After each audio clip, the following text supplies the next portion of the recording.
আসসালামু আলাইকুম রহমতুল্লাহি ওবরকাতুহু। সম্মানিত দর্শক, মন্ত্রী এমপিদের কথায় থানা পুলিশ চলে। মন্ত্রী এমপিদের কথার বাইরে ডিসি বা এসপি যায় না। কোর্ট কাছারি, অফিস আদালত, এমনকি দুর্নীতি দমন কমিশন, এগুলো সরকারকে তোয়াজ করে চলে। সরকার যা চায় সেইভাবেই সব কিছু হয়। গায়েবী মামলা, জামিন সরকারের ইচ্ছাতে হয়। এমনকি উচ্চ আদালত, প্রধান বিচারপতি থেকে শুরু করে সবাই প্রধানমন্ত্রীর কথার বাইরে যায় না, তাকিয়ে থাকে প্রধানমন্ত্রী কি চায়, কিভাবে বলে। এই যে কথাগুলো বললাম, সেটা আওয়ামী লীগ জমানার ইতিহাস।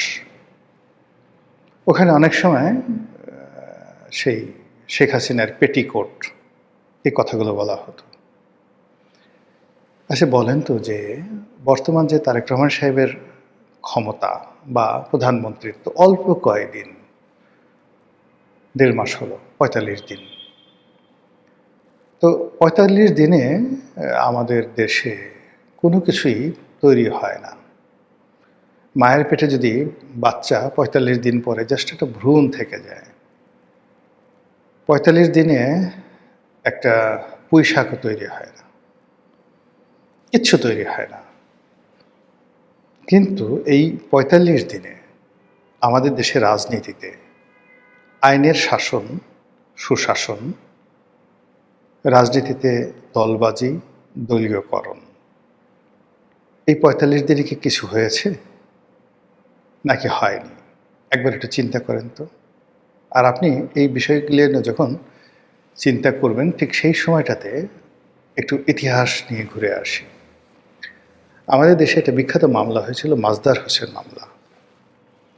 মানে নিয়ম অনুযায়ী একটা দেশে যে ক্ষমতার ভারসাম্য রক্ষা করার জন্য আধুনিক রাষ্ট্র ব্যবস্থাতে সরকারের যে নির্বাহী বিভাগ, এক্সিকিউটিভ ডিপার্টমেন্ট এবং বিচার বিভাগ, এটি আলাদা করা হয়।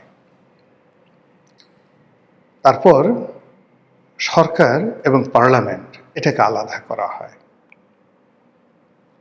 এরপর রাষ্ট্রের কিছু প্রতিষ্ঠান থাকে, সাংবিধানিক প্রতিষ্ঠান থাকে, যেগুলোকে ইন্ডিপেন্ডেন্ট, স্বাধীন করে দেওয়া হয়, যাতে কোনো মানুষ দানব হয়ে উঠতে না পারে। প্রধানমন্ত্রী, মন্ত্রী, তাদেরকে পার্লামেন্টের যে ভিতরে হাউস, প্রশ্নোত্তর পর্ব থেকে শুরু করে প্রতিটি ক্ষেত্রে তাদেরকে জবাবদিহি করতে হয়। সরকারের মন্ত্রী এবং আমলারা সংসদীয় কমিটিতে প্রশ্নবাণে জর্জরিত হন এবং সংসদীয় কমিটির যিনি সভাপতি হন, সংসদ সদস্য, মূলত মন্ত্রী সেই কমিটির একজন সাধারণ সদস্য হিসেবে সেই এমপিদের কাছে জবাবদিহি করেন। তা দেখুন, সরকারের সাথে পার্লামেন্টের, আবার সরকারের সাথে পার্লামেন্টের কমিটির কি একটা অদ্ভুত সুন্দর সংযোগ সিস্টেম করে দেওয়া হয়েছে গণতান্ত্রিক দুনিয়াতে। দ্বিতীয়ত হলো যে আমাদের প্রধান বিচারপতি এবং সুপ্রিম কোর্ট এবং হাইকোর্টের অ্যাপিলেট ডিভিশনের বিচারপতি, এমনকি হাইকোর্টের যারা সাধারণ বিচারপতি রয়েছেন, তাদের মান, মর্যাদা, সম্মান এমন একটা জায়গায় রাষ্ট্র দিয়েছে, যে কোনো প্রোটোকলে তারা মন্ত্রী এমপিদের সমপর্যায়ের। এবং যখন তারা কোর্টে বসেন, চেয়ারে বসেন, তখন উপজেলা পর্যায়ের একজন ম্যাজিস্ট্রেট, তার যে ক্ষমতা, সেই ক্ষমতা মন্ত্রী এমপিদের চাইতে অনেক অনেক বেশি। তিনি যে কোনো মানুষকে শাস্তি দিতে পারেন। একইভাবে পুলিশের যে অর্ডিন্যান্স রয়েছে, পুলিশ আইন রয়েছে, সেই আইন অনুযায়ী পুলিশের একজন কনস্টেবল, তিনি ইচ্ছা করলে রাস্তায় একজন প্রধানমন্ত্রীকে দাঁড় করিয়ে জরিমানা করে দিতে পারেন। আচ্ছা, দুর্নীতি দমন কমিশন যে কোনো মানুষের বিরুদ্ধে তারা অভিযোগ নিয়ে তদন্ত করতে পারে এবং গ্রেপ্তার করতে পারে। সব আইন তো আমাদের দেশে আছে, কিন্তু এই আইনগুলো বাস্তবায়িত হয় তখন যখন মানুষের ক্ষমতা থাকে না। আর যখন ক্ষমতা থাকে, তখন মানুষ এই আইনগুলো মানে না, বা এই আইনগুলো তাদের জন্য কার্যকরী হয় না। যেটা বলছিলাম, তো এই যে বৈষম্যহীন একটি সমাজ গড়ে তোলার জন্য, সমাজে ন্যায় বিচার সুশাসন প্রতিষ্ঠা করার জন্য সবচেয়ে নিয়ামক যে ভূমিকাটি রাখে সেটা হলো বিচার বিভাগ। যেই দেশ, যেই সমাজ, যে রাষ্ট্রে বিচার বিভাগ যত বেশি শক্তিশালী, সেই দেশকে তত বেশি সভ্য বলা হয়। যেমন ধরেন আমেরিকাতে ডোনাল্ড ট্রাম্পের বিরুদ্ধে গ্রেপ্তারি পরোয়ানা জারি হয়ে গেল। সে আদালতে আসলো, তাকে 1 ঘন্টার জন্য কারাগারে পাঠানো হলো, তারপর তাকে জামিন দেওয়া হলো। এই কিছুদিন আগে, প্রেসিডেন্ট হওয়ার কিছুদিন আগে। এটা হলো আমেরিকা। আমি আমেরিকাতে যখন পড়াশোনা করতাম, একটা বাসায় যাকে বলা হয় লজিং থাকতাম। তো ওই মহিলা যে বাসায় লজিং থাকতাম, সে একটা 4 স্টার জেনারেলের মেয়ে, এলিজা। তো তার বান্ধবী ছিলেন ওখানকার যে পৌরসভা, সেই পৌরসভার সে মেয়র। তো সেই মেয়রের কাছে একদিন আমাকে নিয়ে গেলো যে চলো তোমার সঙ্গে পরিচয় করাই দিই। তো আমি যখন যাচ্ছিলাম, মেয়র তখন বের হচ্ছিল, মহিলা মেয়র। তো বললো যে mister Roni, I am sorry, আমি আজকে তোমার সাথে কথা বলতে পারবো না, আমাকে চলে যেতে হবে, আমাকে খুব দ্রুত চলে যেতে হবে। এর কারণ হলো যে একটু পরে আমি আর ট্রেন পাবো না। তাই বললাম তুমি ট্রেনে যাবে কেন, তোমার গাড়ি নেই? বলে গাড়ি আছে, কিন্তু আমার গাড়ির যে ড্রাইভিং লাইসেন্স যেটা আছে সেটা আজকে এক্সপায়ার হয়ে গেছে। তো বললাম যে তুমি মেয়র, তোমার গাড়ির এক্সপায়ার হয়ে গেছে, তোমাকে লাইসেন্স ইস্যু করে কে? বলে আমার অফিস, মানে আমার মেয়র অফিস আমার ড্রাইভিং লাইসেন্স ইস্যু করে। তো তুমি এটা করোনি কেন? বলে যে আজকে লাস্ট ডেট ছিল, আমি এটা ভুলে গেছি। আমি বললাম যে তুমি এটা অফিসের পরে তো এখন তুমি ইচ্ছা করলে কর্মচারীকে ডেকে এনে করতে পারো। বলে যে না, এটা বেআইনি, আমি এটা পারবো না। আমি বললাম যে তোমার সেই লাইসেন্স, তুমি এই এলাকার মেয়র, এই এলাকা দিয়ে তুমি ঘুরবা, পুলিশ তোমাকে গ্রেপ্তার করে, পুলিশকে? বলে আমারই অধীন, আমার আন্ডারে পুলিশ, আমি তাকে বেতন দিই। মেয়র বেতন পায় বছরে $20,000, আর তার যে পুলিশের ইন্সপেক্টর তার ওখানে সে বেতন পায় $2.25 ইয়ারলি। তো বলে যে এখানে মূল ব্যাপারটা হলো যে এই পুলিশ সবাই জেনে গেছে যে আমার আজকে এটা লাস্ট ডেট, ওদের সিস্টেমে চলে আসছে। এখন আমি যদি গাড়ি নিয়ে বের হই, সঙ্গে সঙ্গে আমাকে অ্যারেস্ট করে ফেলবে এবং হ্যান্ডকাপ পরিয়ে আমাকে কোর্টে চালান দেবে, কোনো ওয়ে নেই। This is America. কাজেই আমি এখন এখান থেকে হেঁটে হেঁটে স্টেশনে যাব এবং সেখান থেকে ট্রেনে করে আমার বাসায় যাব। কালকে আমি জরিমানা দিয়ে তারপর আমাকে আমার ড্রাইভিং লাইসেন্স রিনিউ করতে হবে। ফলে আমেরিকাকে আপনি গালাগালি করতে পারেন, ইংল্যান্ডকে গালাগালি করতে পারেন, কিন্তু সেখানকার সিস্টেমটা এইভাবে তারা দাঁড় করিয়ে ফেলেছে। তো বাংলাদেশে যেটা হচ্ছে, আইনের শাসনের ক্ষেত্রে যখন আপনি ক্ষমতায় আসবেন, এই যখন তারেক রহমান সাহেব আসছেন, মুহূর্তের মধ্যে কোথায় গেল গ্রেনেড হামলার মামলা, কোথায় গেল 10 ট্রাক অস্ত্র মামলা, কোথায় দুর্নীতি মামলা, যেগুলো নিয়ে তাদের ফাঁসি হয়ে যাবে, সেই মামলাগুলো 1 মিনিটের মধ্যে ভ্যানিশ। একদিন আমাকে ওবায়দুল কাদের সাহেব বলতেছিলেন, মানে সেই 11-এর সময়টাতে ওনার বিরুদ্ধে অনেকগুলো মামলা হয়ে গেল এবং উনি একদিন সেই যাকে বলা হয়, তাকে নিয়ে আনা হলো কাশীপুর কারাগার থেকে সেই পিজি হাসপাতালে। তো তার সঙ্গে সঙ্গে সুজিত রায় নন্দী, আওয়ামী লীগের একজন নেতা, খুব ভালো সম্পর্ক ছিল। তো সুজিতকে তিনি বললেন যে সুজিত, একটু রনিকে খবর দাও, আমি একটু রনির সাথে কথা বলবো। তা আমি সেখানে গেলাম। সঙ্গত কারণেই আমি প্রশ্ন করলাম যে ভাই আপনি ধরা দিলেন কেন 111-এর সময়? উনি বললেন যে রনি, আসলে আমি পালিয়ে থাকতে পারিনি, এর চেয়ে অনেক কষ্ট, আমি কয়েকদিন পালায়ে থাকছি, এর চেয়ে মরে যাওয়া ভালো। সব মানুষ পালিয়ে থাকতে পারে না, আমার কাছে মনে হলো যে আর কয়দিন পালিয়ে থাকলে আমি এমনি মারা যাবে, এই জন্য ধরা দিয়েছি। 2 নম্বরে উনি যেটি বললেন যে আমার বিরুদ্ধে যে মামলাগুলো হয়েছে, এই মামলাগুলো রাজনৈতিক মামলা। যদি সাজা হয় তাহলে তো আমাকে আসলে 500 বছর সাজা হবে। তো এই মামলাগুলো রাজনৈতিকভাবে হয়েছে এবং রাজনৈতিকভাবে কিন্তু এগুলো আবার নিষ্পত্তি হয়ে যাবে, একটাও থাকবে না যখন আওয়ামী লীগ ক্ষমতা আসবে। এটা 2007 সনের ঘটনা, বাস্তবে তাই হয়েছে। আবার আওয়ামী লীগ ক্ষমতা এসে এই জিনিসগুলো ওবায়দুল কাদের বর্ণনা যারা আছে মনে রাখেনি, তারা পাইকারি হারে বিএনপির বিরুদ্ধে মামলা দিয়েছে 200, 300, 400। ইতিমধ্যে দেখেন সব মামলা জিরো হয়ে গেছে। আবার এখন আওয়ামী লীগের বিরুদ্ধে পাইকারি হারে মামলা দেওয়া হচ্ছে। তারপর আওয়ামী লীগ যদি ক্ষমতায় আসে দেখবেন যে 24 ঘন্টার মধ্যে সব মামলা চলে গেছে।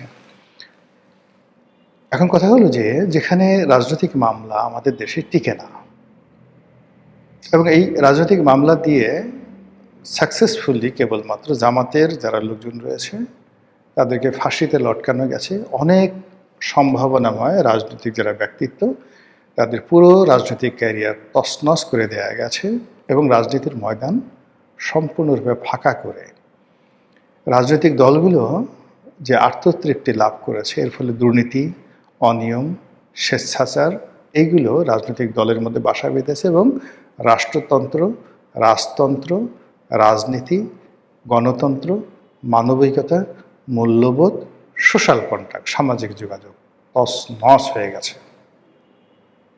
কিন্তু তারপরে চলছে। যেটা বলছিলাম, ওই মাজদার হোসেন মামলা, মাজদার হোসেন নামক একজন জেলা জজ তিনি এটা মামলা করলেন যে এই দেশের এই অবস্থা চলতে পারে না, যদি এই অবস্থা থেকে বাঁচতে হয় তাহলে আমাদের যে জুডিশিয়ারি, সুপ্রিম কোর্ট এবং নিম্নতম আদালত, অধস্তন আদালত, এইগুলোর উপর থেকে সরকারের প্রভাব সরিয়ে ফেলতে হবে, প্রভাব মুক্ত করতে হবে। এজন্য তিনি একটা মামলা করলেন, এবং সেই মামলায় যুগান্তকারী একটা রায় হলো, যেটি ঐতিহাসিক মাজদার হোসেনের মামলা নামে বিখ্যাত। এই মামলার রায় অনুযায়ী সুপ্রিম কোর্ট স্বাধীন, সার্বভৌম থাকবে, তার একটা নিজস্ব সচিবালয় থাকবে, তারা তাদের মতো করে সিদ্ধান্ত নেবে, যেভাবে পার্লামেন্টের একটা সচিবালয় আছে, পার্লামেন্ট যেভাবে স্বাধীন ঠিক ওইভাবে প্রধান বিচারপতির নেতৃত্বে সব কিছু হবে। কিন্তু কোনো সরকার এই মাজদার হোসেন মামলার রায় বাস্তবায়ন করেনি। কোনো সরকার বিচার বিভাগের উপর তাদের যে আধিপত্য আছে এই আধিপত্য থেকে বের হতে চায়নি, শুধু গড়িমসি করেছে। এবং বিচারপতি সিনহার সাথে তৎকালীন আইন সচিব জহিরুল ইসলাম দুলাল, ডাকনাম দুলাল ছিল, তিনি সহ আওয়ামী লীগের যে দূরত্ব এই মাজদার হোসেন মামলা নিয়ে,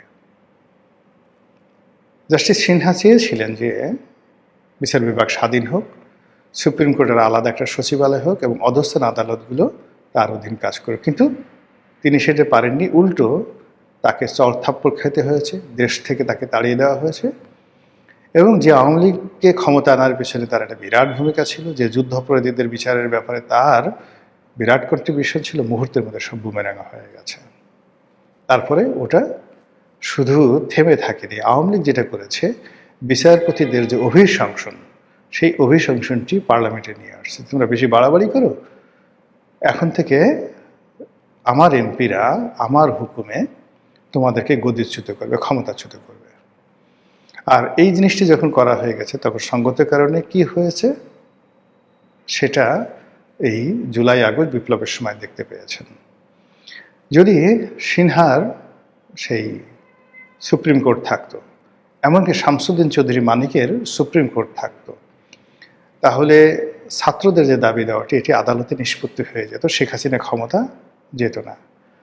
কিন্তু যখন এরকম একটি মেরুদণ্ডহীন সুপ্রিম কোর্ট গড়ে তোলা হয়েছে, তখন প্রধান বিচারপতি, অ্যাপিলেট ডিভিশনের বিচারপতি সবসময় গণভবনের সন্তুষ্টি কামনা করেছে। আর তার ফলে এই যে গড়িমসি করেছে, সেই গড়িমসি করতে করতে আন্দোলনের সব কিছু মানে নিয়ন্ত্রণের বাইরে চলে গেছে। ওই সময়টাতে ভিডিওতে আমি বলেছিলাম যে পচা শামুকে পা কাটবে, কোর্ট যে কাজগুলো করছে ঠিক করছে না। যা হোক, শেখ হাসিনা সরকারের পতন হলো, এবং এরপর ডক্টর মোহাম্মদ ইউনূসের সরকার, আসিফ নজরুল, তাদের অনেক বদনাম আছে, অনেক ক্ষোভ আছে তাদের বিরুদ্ধে, কিন্তু তারা একটা ভালো কাজ করে গেছে, অনেকগুলো ভালো কাজ করেছে। তার মধ্যে এই ভালো কাজটি আমি 1 নম্বরে দেব। সেটি হলো তারা এই অল্প সময়ের মধ্যে মাজদার হোসেন মামলার রায়ের আলোকে সুপ্রিম কোর্টকে স্বাধীনতা দিয়ে তারা প্রজ্ঞাপন জারি করেছে, এবং খুব অল্প সময়ের মধ্যে একটা সচিবালয় গঠন করে ফেলেছে, এবং একজন সচিবকেও তারা নিয়োগ দিয়েছে। কিন্তু এই নতুন সরকার এসে সেই প্রথাবাদ, আবার সেই বিচারকদের উপর সরকারি আধিপত্য, নিম্ন আদালতে মন্ত্রণালয়ের কর্তৃত্ব, যেটা শেখ হাসিনার জমানাতে ছিল, সেটাই আবার ফিরে আনা হয়েছে। এবং সঙ্গত কারণেই অতীতের যে কোনো সময়ের সাথে সরকার আরও বেশি দাপট দেখাবে বর্তমান আইনমন্ত্রী, আইন মন্ত্রণালয়ের ক্ষমতা অতীতের আইনমন্ত্রীর চেয়ে বেশি হবে, এটাই স্বাভাবিক। তাহলে আইনের শাসন কোথায় যাবে? ন্যায় বিচার রাজনীতিবিদদের ইচ্ছার উপর নির্ভর করবে। সুশাসন নির্বাসনে চলে যাবে। সুশাসন কেবল প্রভাবশালীদের জন্য, সুশাসন কেবল ক্ষমতাসীনদের জন্য। প্রতিপক্ষ বা সাধারণ মানুষ, আমজনতা যে কোনো প্রয়োজনে রাষ্ট্রের আশ্রয় নেবে, রাষ্ট্রের সাহায্য প্রার্থনা করবে, এটি এখন অধরা রয়ে গেছে। আর যখন এরকম একটি অবস্থা হয়, মানুষ যখন আপন রাজ্যে, আপন রাষ্ট্রে, আপন বাড়িতে গৃহহীন হয়ে পড়ে, আশ্রয়হীন হয়ে পড়ে, তখন শেষ পর্যন্ত যারা দণ্ড এবং মুণ্ড মানে সাজা দেওয়ার মালিক হয় এবং আপনার যে কল্লা, আপনার যে মস্তিষ্ক, আপনার যে ঘাড়, আপনার হলকম, আপনার মাথা শরীর থেকে বিচ্ছিন্ন করে দেওয়ার ক্ষমতা প্রাপ্ত হয়, তাদেরও অন্তিম সময় এসে উপস্থিত হয়। এবং যখন তারা নিজেরা ন্যায় বিচারের জন্য ঘোরাফেরা করে, কান্নাকাটি করে, তখন এই পৃথিবীতে তাদের পক্ষে একটা শব্দ করার মতো লোক থাকে না। মহান আল্লাহ আমাদের সবাইকে হেদায়েত দান করুন এবং হেফাজত করুন। আসসালামু আলাইকুম ওয়া রাহমাতুল্লাহি ওয়া বারাকাতুহু।